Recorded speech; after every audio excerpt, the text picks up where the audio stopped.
Où en sont les discussions avec les Britanniques? Alors, on a sur la table un accord de retrait qui a été négocié avec beaucoup d'engagement et beaucoup de talent par Michel Barnier, qui a été accepté par le gouvernement britannique, Oui. mais qui n'a pas été aujourd'hui ratifié par le Parlement britannique. C'est le meilleur accord possible pour décider des conditions de la séparation. Le Brexit, c'est une décision que nous avons regrettée, mais que nous respectons.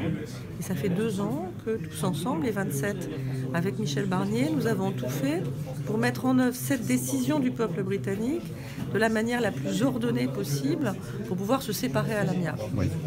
Maintenant, le peuple britannique, la classe britannique est très divisée sur la direction à prendre pour la suite. Et ça prend beaucoup de place dans la discussion, alors même qu'on devrait d'abord se mettre d'accord sur le retrait avant de penser à l'avenir.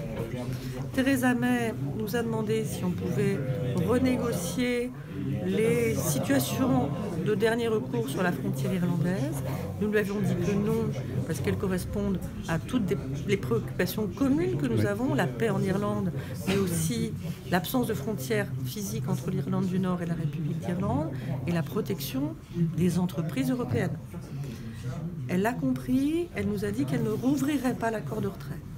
Donc on essaie de voir si dans le futur de notre relation, on peut trouver des assurances qui rassurent les députés britanniques sans porter atteinte aux intérêts des Européens.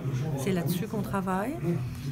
Elle a accepté hier un amendement de son Parlement lui demandant si d'ici mi-mars, nous n'avions pas trouvé d'accord, de prolonger de quelques semaines le départ du Royaume-Uni, donc du 29 mars au plus tard, quelque part au mois de juin.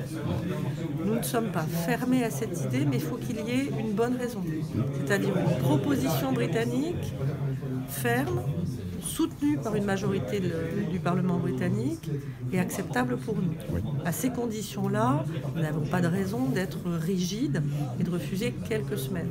Nous attendons que Mme May vienne avec une proposition qui serait réaliste, soutenue par une majorité, acceptable pour nous.